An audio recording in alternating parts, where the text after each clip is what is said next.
Um, welcome to the first installment on the train series for the Freeway methodology in the Highway Capacity Manual, the 2010.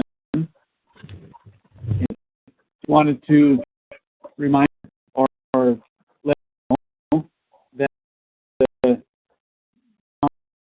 sponsored by the Freeway Subcommittee of TRB's Highway Capacity and Quality of Service Committee. And this is something that we're doing to train subcommittee members and friends who want to be members. And Schroeder and Scott Washburn, they'll be instructors. I'm offering the introduction to the training series. As I said before, it's the first installment. Later in the meeting of the Highway Capacity Committee, will installment. This will be that this one is at a higher level. It won't be equations. See one or two equations in all of the slides that you see, but discussing the concepts involved of mechanically how procedure works. Then, and then we'll have a workshop there where you'll learn about more about the theories behind equations. In the 2014 meeting in January, we'll be hands-on training. You'll learn how to use the procedure as an example. What I'll do now is move the presentation to Scott, who will offer the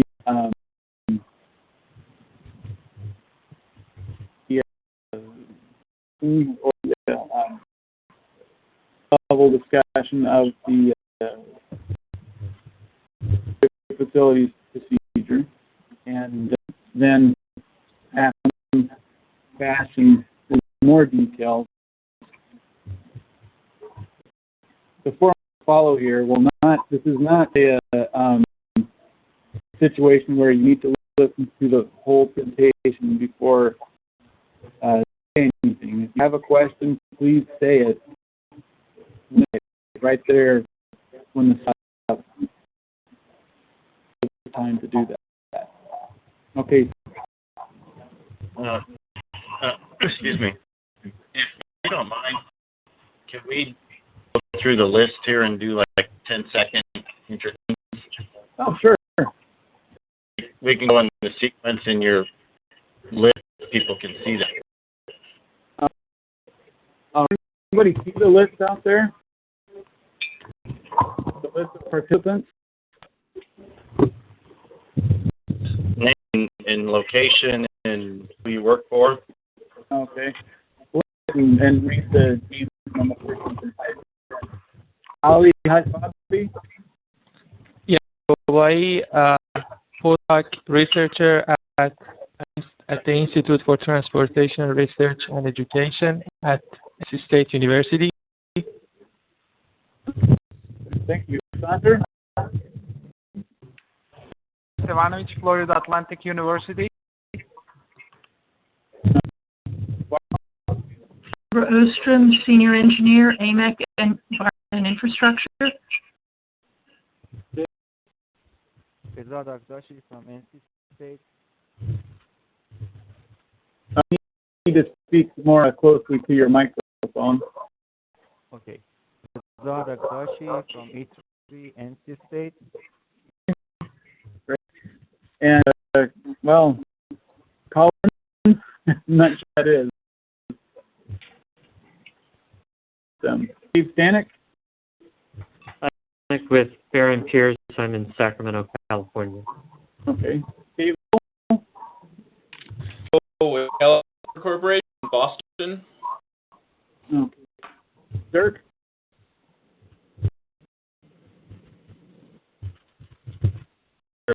Microphone's on mute. Okay.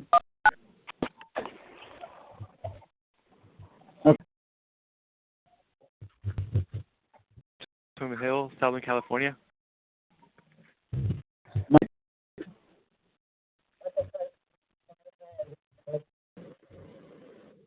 More closely to your microphone, Mike.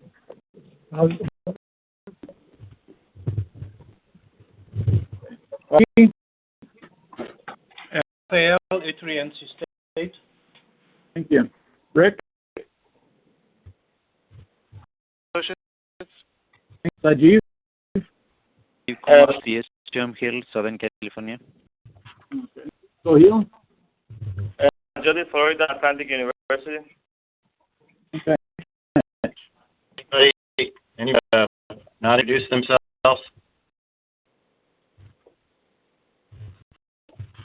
Callers in there that are gone now. Now introduce themselves. Okay, see then, and see my.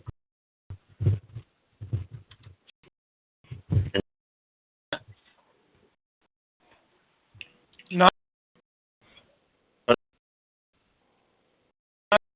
we cannot see it. Hold on a second.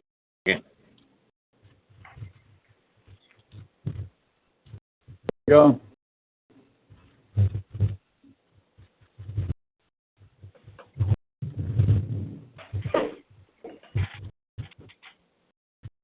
Yep. Yes. Great. I'll just give you a very general overview to start with and lead into Bastian's discussion where he's going to go into a little more detail on the oversaturated analysis procedure within Freeway facilities. And again, mentioned is to keep everything at a pretty high level, pretty quality. And this is a special thing where at the meeting, we're going to get into a little more detail and the quantity side of things, and then really culminating in a workshop at the annual meeting where we actually some hands-on work through too. Here will be a little bit shorter, and sessions will be a little bit longer. And I realize that some of you are for this procedure, but it sounds like we have a few people maybe aren't too familiar with it yet. So this that are still the unfamiliar stage. So I apologize to those of you that maybe this is old to you. But in the HCM 2010, we have this Freeway Facilities chapter, which is chapter 10. And this is used when you want to analyze a longer section of freeway. It's a combination of types. And one of the segments that we have in the HCM are a segment which is covered in chapter 11, weaving is covered in chapter 12, and ramps and off-ramp segments which are covered in 13.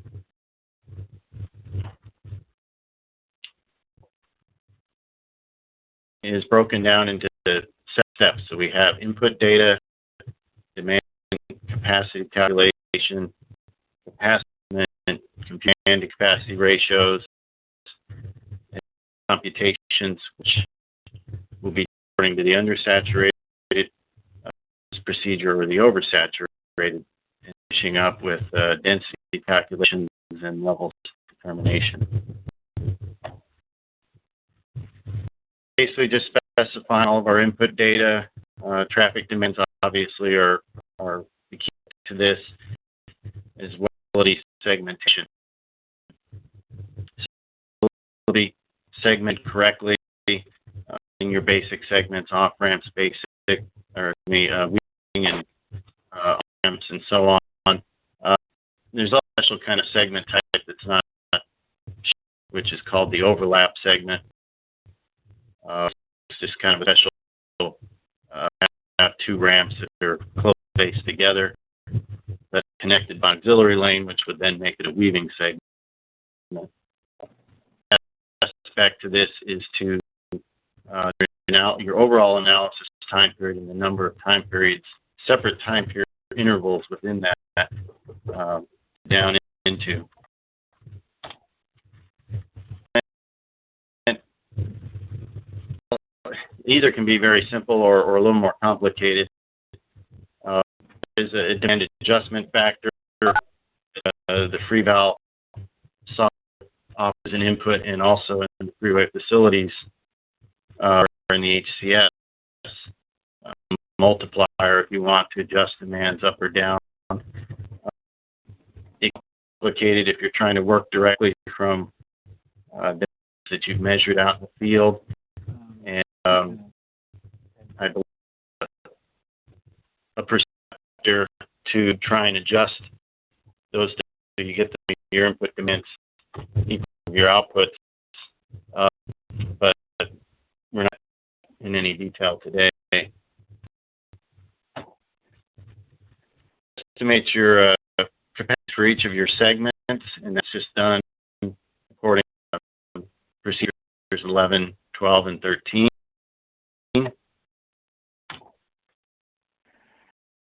Capacities that you calculate from those. 10, there are guidelines given for how to adjust capacities according to construction activities, incidents.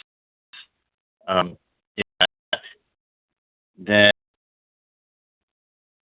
what you're moving your endpoint there for your speed flow curve, the point, so that the green roughly, the default relationship is for freeway segments, but at the capacity point, then you're changing the right endpoint for that curve, and you need to fit a new curve now between your flow speed and capacity, and that's what the equation shown in the upper right of this slide does.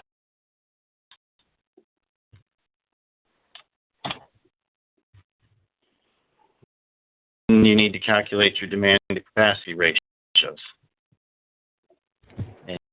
and each time interval that you've specified. Now, if your demand capacity ratios are all less than or equal to 1 for a given time interval, then by the methods given in chapters 11, 12, and 13 to get all your performance measures.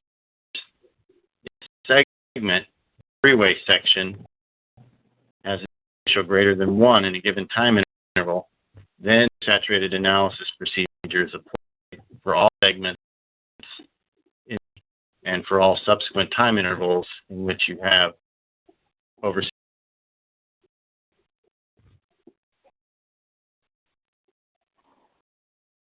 overall density for the facility, which is shown in this equation here, which is in the length of each segment, the number of lengths, and your level. We currently have the same density thresholds for the facility services we have for the and there's a variety of other performance measures that can be calculated, and I think all of these are reported in Freeway and in the Freeway facilities. So, okay, so I'm going to turn it over to Bastian, and then he's going to go into a little more detail, higher level though, of the saturated analysis procedure. While we're listening, I'll be happy to take questions at this point.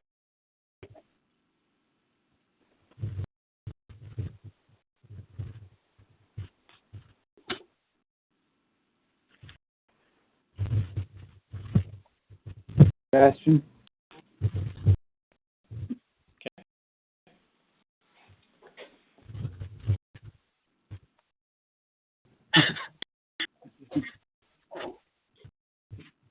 Can you hear me okay? Yeah. Okay, and you can see my screen? Yes. Okay, Well, if there are no questions, I'm going to go ahead and get started. And as Scott indicated, give a little more detail about the oversaturated methodology. This is contained in Chapter 10. A lot of it is concerned Chapter 25 of the 2010 HCM, which is in the electronic volume 4, so you'll need to actually go to hcm2010.org to download some of this material. And so it's a pretty complicated methodology, and I think this is maybe one of the first times that we've actually done this kind of training. And just to reiterate, we're going to do this in multiple stages. This is still pretty high level, and then we'll start being a little more hands-on at the mid-year meeting for those of you able to join us in New York. So let me start with showing the flow chart again that's in Chapter 10, and really what I've highlighted there is the box, Step 6B, which handles all the oversaturated computation, and it's just a small component, but it ends up being the most computational intensive one, which is really that this methodology can really not be solved by hand, at least not when you are in this oversaturated regime, and that's where either the FreeVal computational engine or commercial implementations of this methodology are really necessary to compute the performance. In terms of some high-level details of this oversaturation model, it basically is looking at any forms of congestion, and as Scott in his introduction, this procedure in the HCM where we look at an extended time-space domain. So we look at multiple segments and multiple time periods where we can actually, everything happens in a 15-minute time interval, but we can multiple of those to see where traffic where congestion grows and dissipates. And in terms of congestion causes, those can either be excess demand, where you have a fixed capacity and the demand goes up to where you have the DU ratio greater than 1. It can also be a reduction in capacity, either through incidents, through weather, through lane drops, through work zones, and Scott talked about the capacity adjustment factor. And this oversaturated procedure is invoked, as Scott mentioned, whenever any segment has a demand to capacity ratio greater than 1.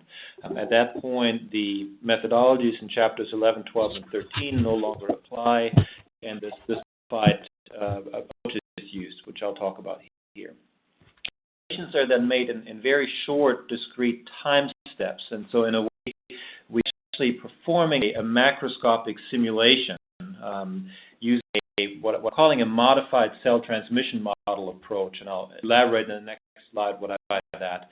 But ultimately, the number of vehicles in any segment is simulated from one step to the next, and so there's an important definition here or terminology in this presentation that with time interval we mean a 15-minute interval or 15-minute period, standard HCM and output unit, but a step is something much shorter, something that can be as short as 15 seconds or 10 seconds, where the number of vehicle is recomputed every 15 seconds or so, up until the end of the time period, which is the 15 minutes. And the methodology can handle front clearing and back clearing queues. So a standard back clearing queues would be a demand-induced bottleneck where the capacity is fixed, you have demand that builds up, eventually that demand dissipates, and then the queue clears from the back. But we have front clearing queues where, for example, you would have fixed demand, you have an incident that temporarily reduces the capacity. Once that incident is cleared, assuming still fixed demand, that queue would clear from the front. And those are implemented in slightly different ways in this methodology. What I mean by this modified cell transmission model, and this is the important concept for those who have not worked with this method before. Transmission model is a model that was introduced by DeGanzo quite a few years ago that is essentially a simulation of traffic flow over both short segments and short time steps. And it essentially simulates the number of vehicles that can enter a segment or that can call a node into a segment to that perforation of an extended time-space domain, not unlike what we're doing here. If we flip Chapter 10 and Chapter 25, you also see mention of shock waves and a shock wave model, which is a macroscopic model, not necessarily simulation, more of an analytical model, where the wave speed of a back of queue would be calculated from the difference of the upstream and downstream flow regime. So the flow density in bottleneck and the upstream condition, and then the flow regime would transition between those 2 points along some sort of shock wave. So the chapter talks about shock waves, but they're really not implemented directly. It's really using a cell transmission model type approach with the modification that instead of using very short segments, it uses the AM segments to perform calculations. Talking about this as a hybrid model or a modified cell transmission model, where you see the vehicles entering an HCM segment, you recompute the number of vehicles in each segment at very short time segments. In the Freeway implementation, it's 15 seconds, but it could be another value as well. The shockwave approach, however, is still used directly in the case of front clearing queues, where actually the shockwave is estimated directly based on the flow regimes and another combination. The oversaturated regime, the methodology assumes a linear flow density regime, which I'll show you shortly, and also important to note that it uses the concept of nodes, where a node is the boundary between 2 segments. And so if you read the uninterrupted flow chapters in the HCM, there really doesn't exist. There's no point methodology for freeways. On the urban street side, we have intersections that then up to segments and build facilities. On the highway side, we really only have and facilities. For saturated regime, we are using the concept of nodes to essentially check on these flow constraints. So move the node into the next. Briefly show you this kind of concepts of 2 different analysis regimes. On the left in green would be whenever the density is below capacity, we're using whatever have chapter 12, but the density exceeds 45 capacity, we are invoking a linear oversaturated flow model. And this is a little bit open for debate. We'll talk later about limitations in this methodology. And this was an assumption that was made, and there's some research out there now that suggests that really this oversaturated speed flow or flow density model isn't necessarily linear, but that's at least the current implementation. In terms of the concept of nodes, what's shown here is an on node kind of in the top left and an off-ramp node in the bottom right. And what's important to know here when you're trying to read any of the equations in chapter 10 or in chapter 25 is that the node is always numbered consistently with the downstream segment. So what's shown here is node I is the one that's upstream of segment I, and then segment I minus 1 is the upstream segment. And so actual flow through the segment, in the case of an on-ramp, the upstream segment I minus 1 is just the mainline flow. For the segment I, mainline flow plus the ramp flow. Both of them, however, are constrained by various restrictions. For example, if the downstream segment is full because there's a queue, then clearly there can't be as much traffic going through the node. And the nodes is what the methodology uses to keep track of traffic can get into a segment and how much then is actually processed. And so also of unmet demand or unserved vehicles that are stored at the node level from one time period to the next time period. So a really level and important concept is that the way the cell transmission model or the modified cell transmission model works is that ultimately the flows, or if you will, the demand to any segment, the demand into a downstream segment is checked against a series of constraints, and to the actual flow process a node is the minimum of everything that's shown here. It's the upstream and downstream segment capacities, it's the actual flow that arises from a downstream from an upstream segment, any flow constraints invoked by on-ramps, where if an on-ramp, for example, has heavy demand and the mainline has heavy demand, there's a certain flow constraint that is invoked. We refer to them as the MO1, the mainline output 1 constraint. The MO2 constraint, which is taking into consideration that the downstream segment may be fully or partially queued. And so even if the theoretical capacity of the downstream segment is given, there might be a queued segment, and therefore you can't process any more traffic. The mainline output 3, L3 is a constraint affected by front clearing queues resulting from incidents. What makes this methodology complicated is that for a node, every time step, which is 50 seconds, all of these constraints are checked at every node, at every boundary between segments, and so it becomes an iterative process, which is computationally intensive, and hence we're relying on software. If you read chapter 25, you were presented with a whole series of flowchart, or it's one large flowchart. I believe it's Exhibit 25-6, which Scott managed to fit it all into one PowerPoint slide. So thank you, Scott, for the first time showing the world the flowchart from 7-8 pages contained down to one. What's shown unfortunately, you can't read any of the text. you can't read any of the text. We will make this more high-level here shortly. Ultimately, you have these 37 steps that are all described in quite a lot of detail in Chapter 25, and they're also all documented in the Freeway computational engine. And so those of you who have looked at Freeway and have looked at the source code, you will see each of these steps annotated in Module 6. This is kind of looking ahead into the hands-on portion, but each of these steps is actually documented in the code, so where you can find exactly where they are. For those of you who are maybe more used to looking at these flowcharts, you will already begin to notice what I would call 3 large loops.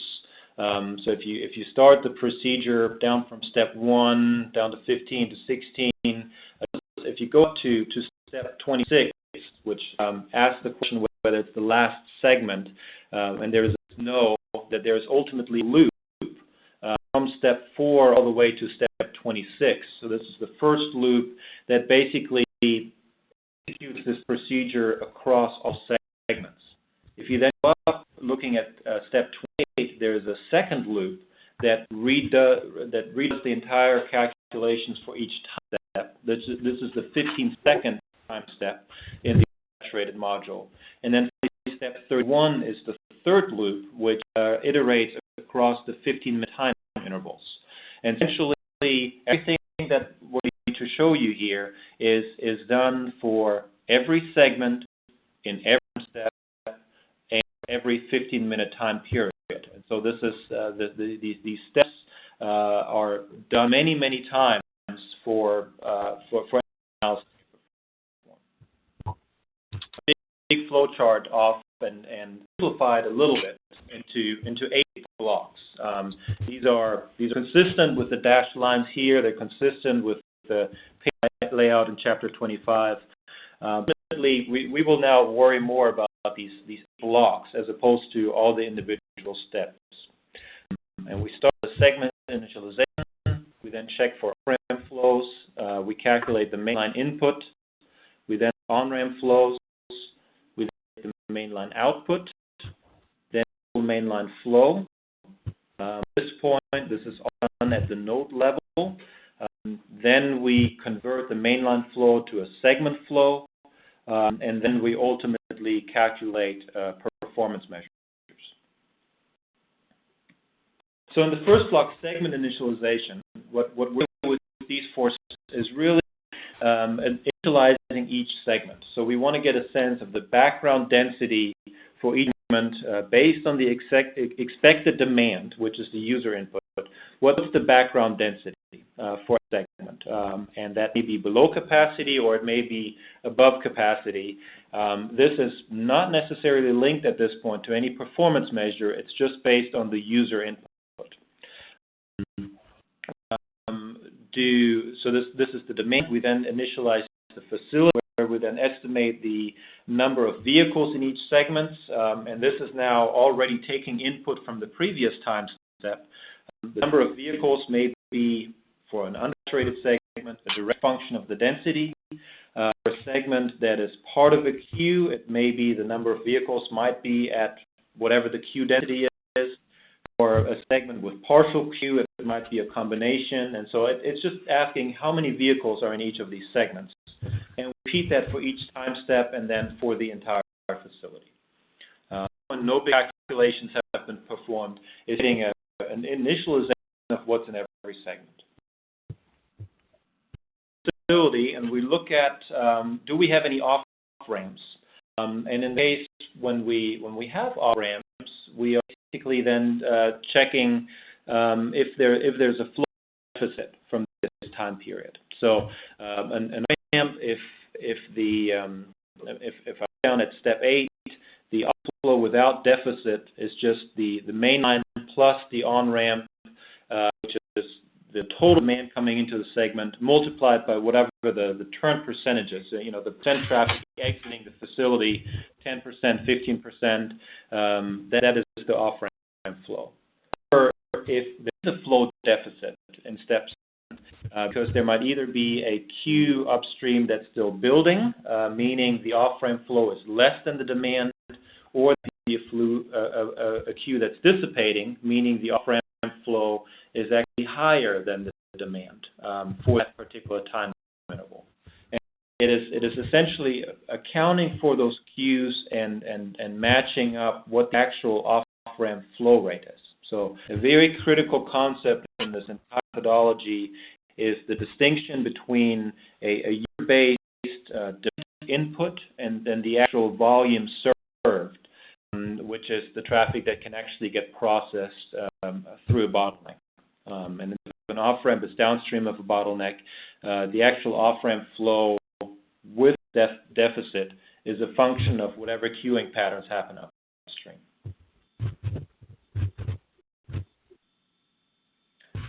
Point, we then go into the input, which is essentially, again, a demand value. It's the number of vehicles that wish to travel through a node in a certain time step, which is the 15-second time step. And it's basically just a summation of taking the number of vehicles entering the node upstream, any on-ramps, subtracting any off-ramps, and then any unserved vehicles from a previous time step. So if there was a queue, if there was a capacity constraint in the previous time step, then those are added to the input, to the prevailing demand in this time step. This that we can serve that entire demand, it's just updated. It's a combination of the time interval use input of demand and whatever residual demand we might have from previous time periods. Go on and do something very, very similar for on-ramps, where, again, all these steps, if it's not an on-ramp segments, we essentially skip these steps. But if it is an on-ramp, we then take a modified on-ramp input, which is again the concept of a demand, taking the user-specified demand value and any queue vehicles on the ramp from the previous time step. And then we take a look at what is the maximum output of that on-ramp. And there are two different cases here in step 12, which really depends on whether or not the downstream segment is filled to capacity or not. If the segment is below capacity, then yes, we can still on-ramp demand. But if there is some a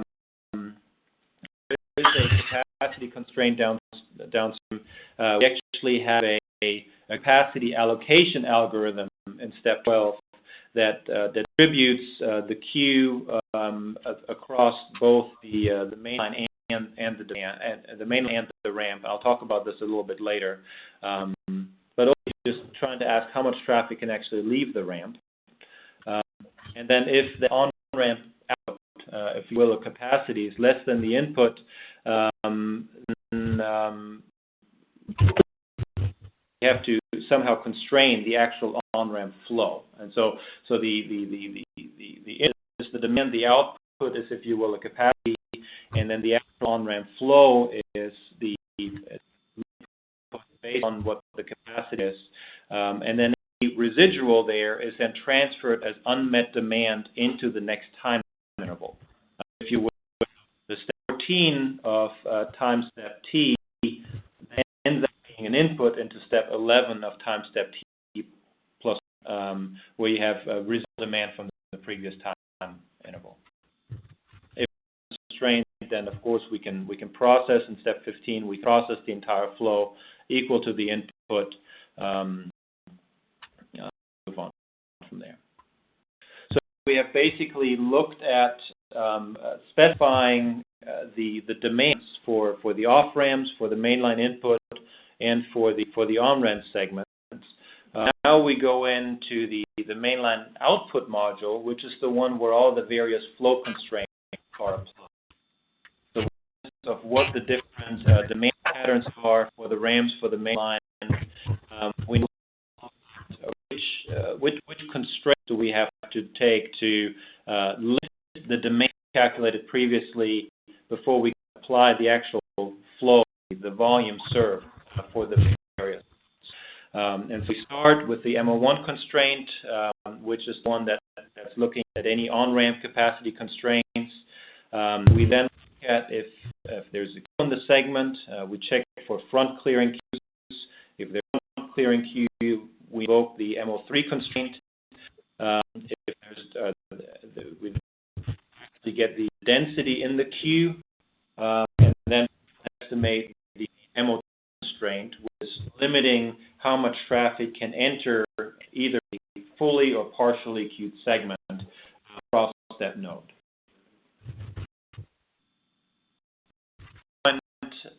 We have estimated our demands for the off-ramp, for the mainline, for the on-ramp.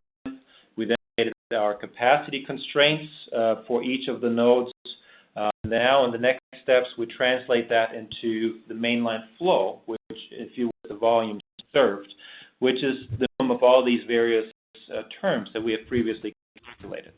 Put the three output constraints, MO1, MO2, and MO3, the upstream capacity, the downstream segment capacity, and so, my mention, we'll throw an equation or two in here. So here's one equation. The mainline flow is just limited by all these various factors. One reason that I wanted to show this equation is to at least show you the terminology where really all of these variables are three-dimensional arrays, if you will. And those correspond to those three loops that I've discussed on in the presentation, where each of these variables is defined for each segment I, for each 15-second T, and each period, which is the 15 minutes. And so there are a lot of data being calculated, a lot of data being stored. What's really nice about this, though, is that when we eventually look at the code in a Visual Basic environment, you can actually trace some of these variables and exactly see what is going on in any given segment, at any given time step, and any given time period. The next step then from the line flow is to now actually convert this.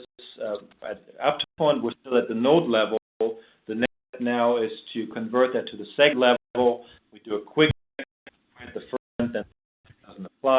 But as soon as we're somewhere in the facility, we now take that main flow and convert it into a segment flow. Essentially, the number of vehicles that flow the segment during the time step, which is the sum of all these various mainline. It should show on-ramp flow here as well. It's just a simple summation again. On that, we update the number of vehicles on the segment. On whatever number of vehicles were in the segment in the time step, anything entering that time step, and anything that leaves during that time step. And so the result result of this gives you how many cars, how many vehicles are in that segment, which then can be used to estimate a density and so forth. And it becomes then also the input or the utilization of that segment for the next large iteration. We're almost at the end. The only thing that's left is now converting that number of vehicles in a segment into performance measures, where or we reiterate this to see if we're at the last segment. If not, we redo everything to the next downstream segment. So basically 27 loops all the way back to step 4. We would go through all these steps again until we reach the end of the facility, and then we redo everything, steps 3 through 28 for each 15-second time step. Once we're done with that, we will redo the whole procedure for each 15-minute time period. But once we get one 15-minute chunk, end of step 29, we have looked at the entire facility repeatedly in each 15-second time step. We then go on and calculate the segment performance measures. If there's a queue, we're now going back very high level back to chapter 10. If there's no queuing, we have at exactly the same performance measures as chapter 11, 12, and 13 for segments, weave, and merge and diverse segments. We invoke those chapters, and essentially all of these steps that I've just gone through, they all just get skipped, if you will, and we just calculate the density, the speed, directly using the methods in those chapters. What's now, though, is if there is a queue in a segment, and that can be either a full queue or a partial queue, chapter 11, 12, and 13 are thrown out, and we use the number of vehicles directly, that simulated number of vehicles that go the cell transmission model, however many vehicles are in that segment at the end of a 15-minute interval. We use vehicles combined with the segment length to calculate a density, and then we use the function to estimate a flow rate, combine the density and the flow rate to estimate a speed on that segment.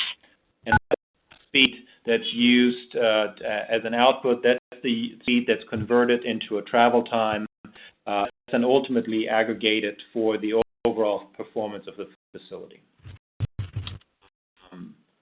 It gives you a performance output of 1 15-minute period. You can check whether you're at the end of your analysis period, which might be 2, might be 4 hours, and if yes, you just aggregate all the performance measures in step 36, get average performance across your entire time-space domain. You repeat everything, and you go back to the next time interval and perform all these calculations. What's important here, these steps 33, 34, 35, and 35 are essentially initialization steps that allow you to then do the next iteration for that facility. A pretty quick rundown of this procedure. There are a few other considerations that I wanted to go over since this is a subconnectivity, and we have talked extensively about documentation of the methodology and also documentation.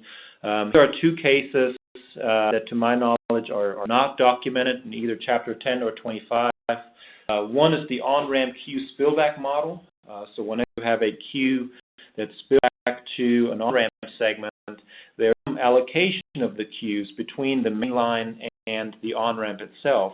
And it's actually not a straightforward allocation because it depends on the relative capacities and the relative demands. Luckily, the procedure itself has been documented in the Sharp 2 CO5 final report, which is available online. If you go to Chapter 2, page 12, there are several pages of discussion of essentially that allocation that in CO5 was implemented in a mesoscopic model, but it ultimately copied the HCM methodology. So the HCM methodology is better documented outside of the HCM than in the HCM itself. This is something that Scott has brought up repeatedly in the discussions of the subcommittee, is the total segment density of a merge or diverge segment, where the procedure in Chapter 13 actually only gives the performance measures the density in the ramp influence area, which are the two most lanes. Then Chapter 10 was to make some assumptions of what is total density across diverge segment, including lanes 3, 4, and so on. And that has not been well documented, but a series of subcommittee memos that have been circulated on that topic, and there actually have been a few different options that have been discussed. And there may be others. I just thought I have the floor that I would start this discussion of saying, here's some documentation. I think this has been one of the goals for the subcommittee to arrive at a fully documented methodology. The last slide that I have is looking at the methodology. We're always tasked with future research, and here's just an initial list, perspective of research needs and limitations of the methodology.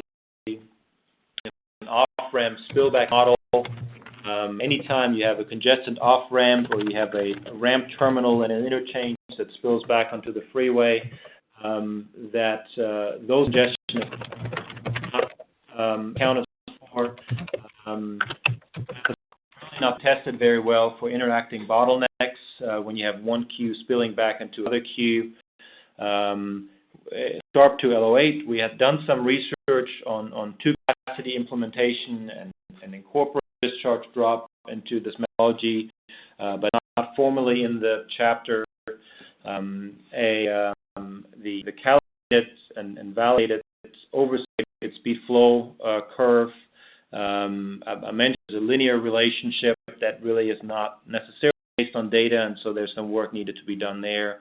And ultimately, the whole capacity adjustment and speed adjustment factor concept that Scott introduced is also an approximation that's not necessarily anchored in data, and so there's some calibration and validation need there as well.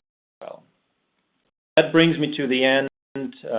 I will now, I guess, open the floor up to questions. I think some questions actually in a chat window, and so I'll try and access that one now. Waiting for a while on this question about how density is calculated in function segments. And Scott, I'm wondering if you could answer that one. I can read the question.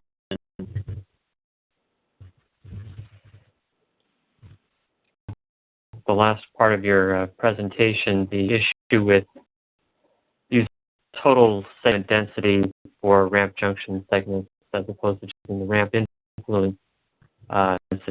Do we have a procedure for that right now, or are we not have it?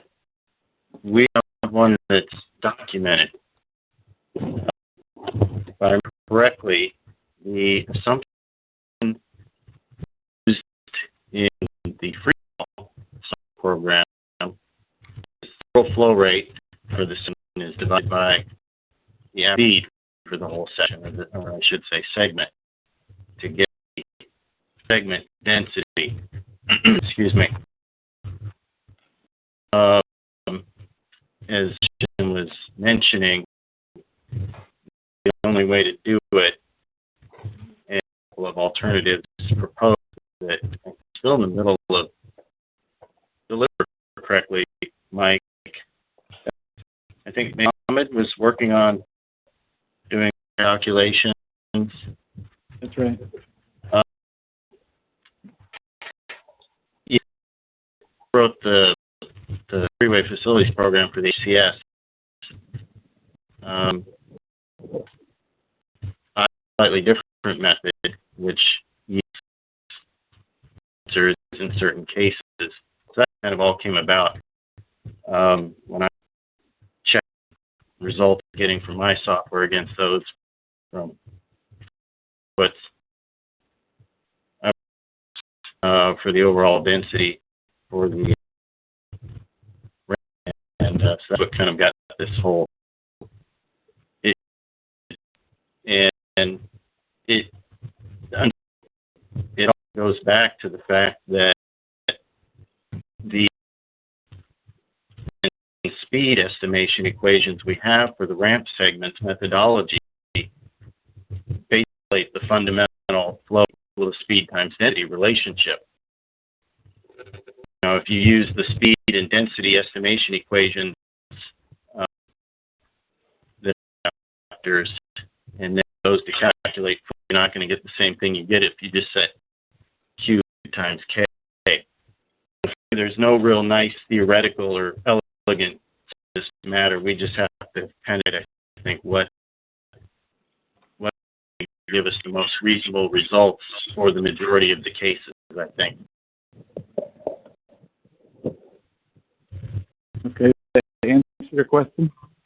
Just remember previous hearing some that question being brought up, and I was just curious if we made some progress. It sounds like we have, but not necessarily come to a final decision. That's right. Yeah. If I'm wrong, I think you're reporting both the ramp influence area density and the segment density in CS. I think I'm only reporting the total density, not the influence area density. There are, and that's correct. In FreeVal, in the individual time period outputs, there are two rows that both show density, and one of them is the one for the influence area, and there's an overall segment density which is then used to aggregate across the facility. But it's something that needs to be documented, because if Chapter 10 has a level of service for the facility based on the mile weighted average density, and we don't have a procedure for how to do that for merge and diverge segments, then it's basically right now at the at the mercy of software developers, or in this case the FreeVal computational engine, that documents that component without it being written down in the chapter, and that's not ideal. This is Nagy. Just want to add a couple of things on this. I think the reason we have kept the two is level of service. We've been asked to keep the segment level of service computations the same. So when we do report level of service, it's got to be based on the influence area density in passenger cars per lane. However, as Bastion said, we do need the overall density for the procedure in order to be able to calculate Qs and speed, etc., etc.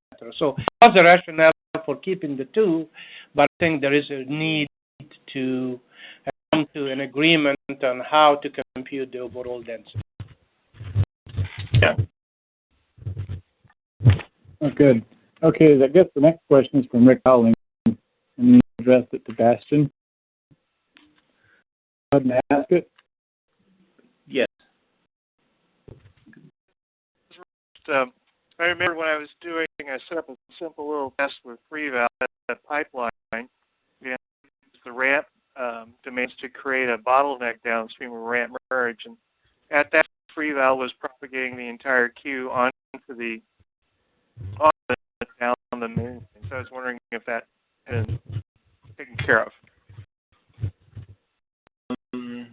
It should be taken care of, but I don't recall if you send me that example at one point. It do a proportional allocation of well, it's not really proportional. It's allocation that depends on the relative demands and the relative capacities of the on-ramp and the main line itself, and that's basically the detail that's documented in the C5 final report.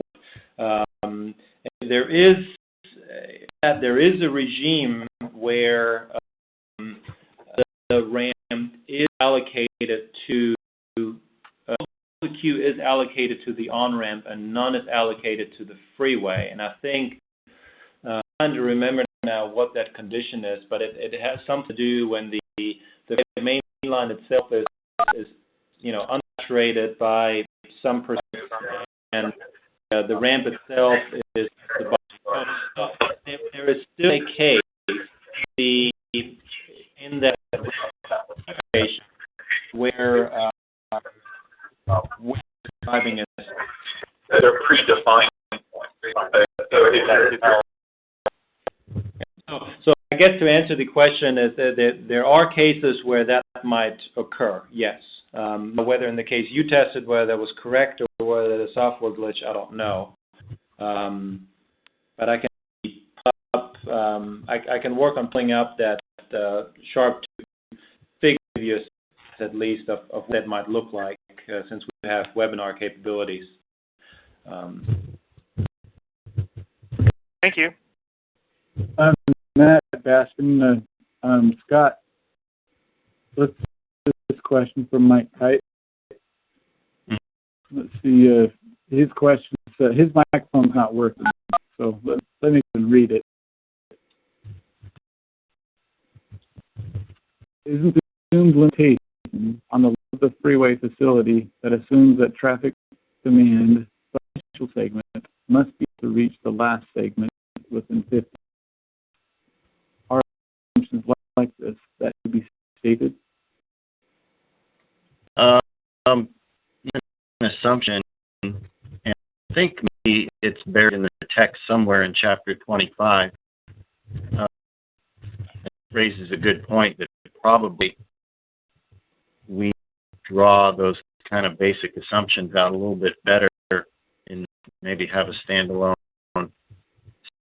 But I think we do mention it. It's just buried somewhere that the default 15 minutes, they'll probably stick with a facility length that's than 9-12 miles, something that order, where a vehicle could actually travel the whole facility length within your time period. But the other lines, have those off the sure there's a few others. Again, we probably need to draw out better within the time. Okay.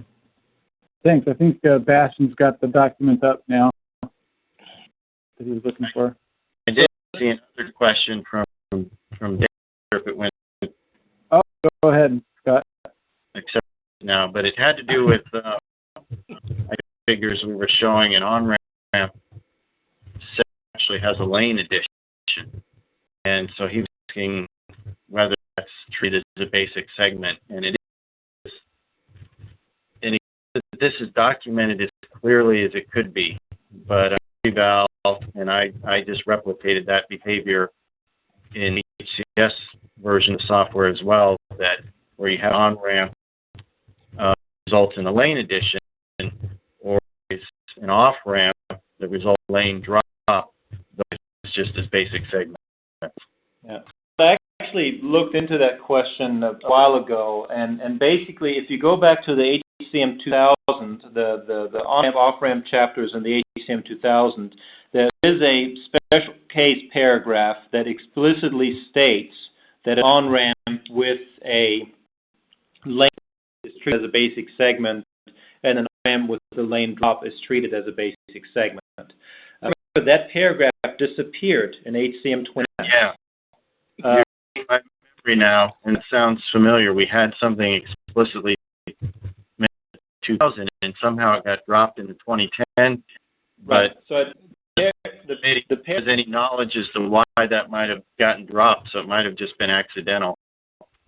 The paragraph disappeared, and then when we updated Freeway for the HCM 2010, we essentially did not. The paragraph was gone, but the problem persisted, and so we kind of kept it the same. But it's something that is no longer documented in HCM 2010. So that's another one to put in here in terms of documentation need. This is Dave again. This might be a Freeway or the operation might be more chapter issue where I see more discussion about how to break up segments and how to divide into the appropriate segments for analysis. I think that the example didn't show the particular cases that could occur, and so some more discussion on that in the manual itself will be helpful.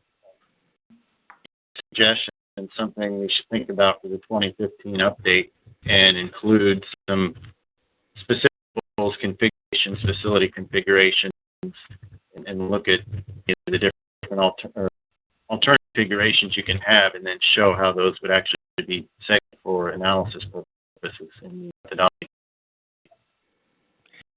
Of history here also, when this in the HCM 2000, the facilities that we dealt with, lend themselves to, segmentation, like the segment, the overlap segment thing. So I thought of the issue was the software in a way was a little bit ahead of the manual to deal with real facilities.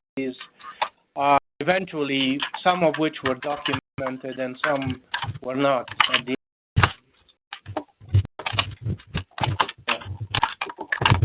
Okay. Kite has one more question, and that's cleaning out during conditions for FreeVal and capacity software for facilities models. And go ahead. Have the two been compared to each other, or have they been compared to field data?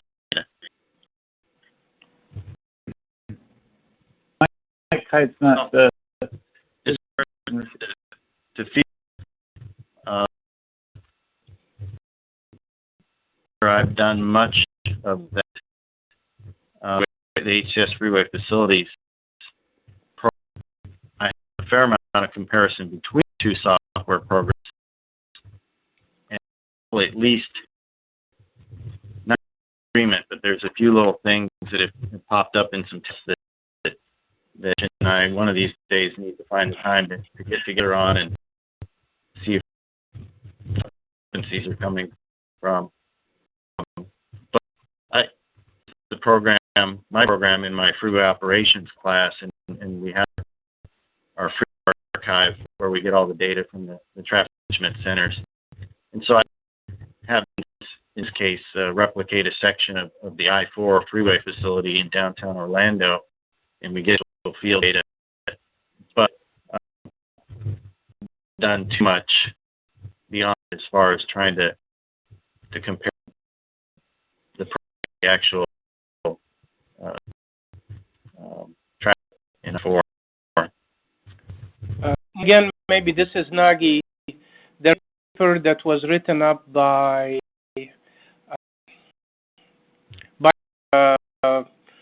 Fred Hall, I think. Fred Hall in Canada, where he actually did a comparison, comparing actually FreeVal, I believe, integration and FreeQ against oversaturated facility. This is fairly long time ago.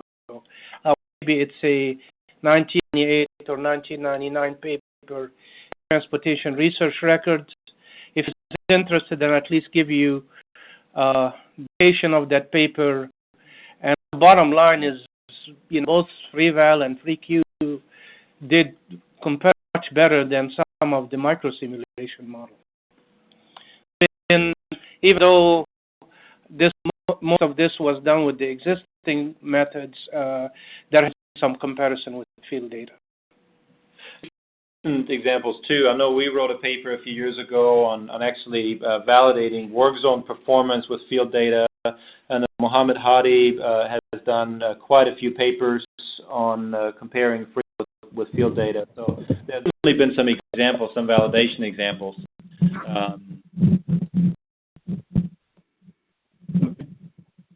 Okay. Questions. Well, we've got a question from RK asking about managed lanes. One is that, yes, the date on evaluating managed lanes. It's reviewed by the committee. you've gotten an email inviting you to review that last chapter, please let, and I guess for everybody here, use more reviews.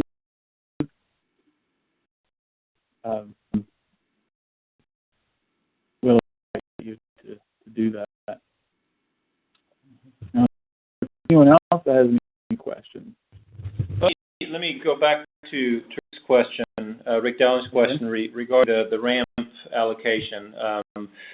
What's shown on the screen here, assuming you can still see it, is a figure of the CO5 report that really should make it into the next HCM update, probably in the supplemental chapter. And so what's shown on the x-axis is the on-ramp demand and capacity, on the y-axis the mainline demand and capacity.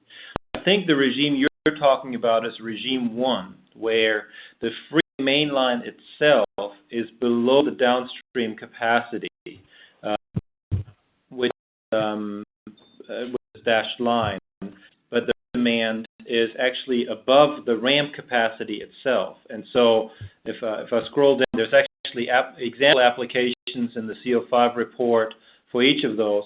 So I think you're talking about this case here, where your mainline is below capacity, your ramp is above capacity, and so since the downstream D over C is a combination of both of those, it will show up as a bottleneck with D over C greater than 1. But the software recognizes that really it's only the ramp. The mainline itself is not a problem. So it meets the ramp flow at the ramp capacity, and then processes all the mainline data, and in combination, this point C is still below the combined downstream capacity that diagonal line. So I would have to take a closer look at your case, Rick, to see if that's really what's going on. But so that's just saying that there is, this Roman numeral 1 is a case where all of the Q allocation could show up on the on-ramp with nothing on the main line.